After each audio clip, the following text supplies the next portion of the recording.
What freedom feels like on a Tuesday. Freedom used to mean fitting in. If I step back into the mind of who I used to be, I'd probably say freedom looked like equality, having the same opportunity as everyone else, being admired and being loved for exactly who I was, or at least who I thought I needed to be. Back then, I believed freedom meant not being stared at, not being questioned, and not having to explain myself or shrink myself. It meant walking into a room and not wondering if I were being judged before I even opened my mouth.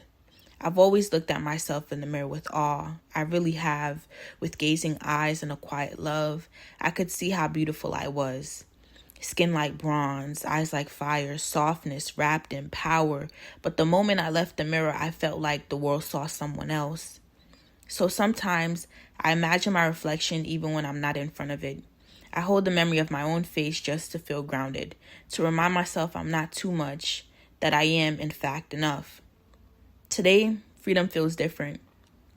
It's not about fitting in anymore. Freedom to me is mental, because you can be physically free and still mentally trapped.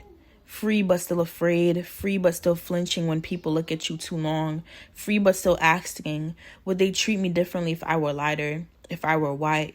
And honestly, I think the answer is yes, because how we perceive ourselves isn't just about what we see in the mirror. It's about what we've been told. It's about how we feel in the world, about the space we're allowed to hold up. And that's shaped by skin, yes, but also by environment, history, memory, and emotion. And on Tuesdays, freedom feels heavy. Tuesdays feel long. I feel tired. Tired of existing in a world that wants my brilliance but not my truth.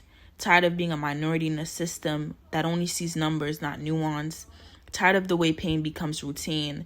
Tired of explaining what should have already been known. Sometimes I tell myself I wouldn't even want to be surrounded by people who look like me, because even in our communities, we've been taught to mourn more than we celebrate. On Tuesdays, it feels like we sit in the sorrow more than the solution. We carry the wound and forget the warrior. I laugh thinking about it sometimes, because when I think of Tuesdays, I think Taco Tuesdays, not Freedom Tuesday.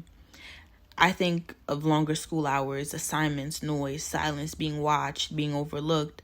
On most days, I raise my hand and speak without shrinking. But on Tuesdays, I feel like shrinking into my skin, trying to remember who I am when the world forgets.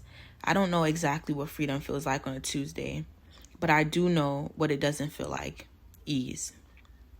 And yet, even in the confusion, there's comfort. Freedom to me means love. It means intelligence. It means beauty, both inside and outside and within. And most of all, it means God. The awareness that His presence is with me every single day, that I'm never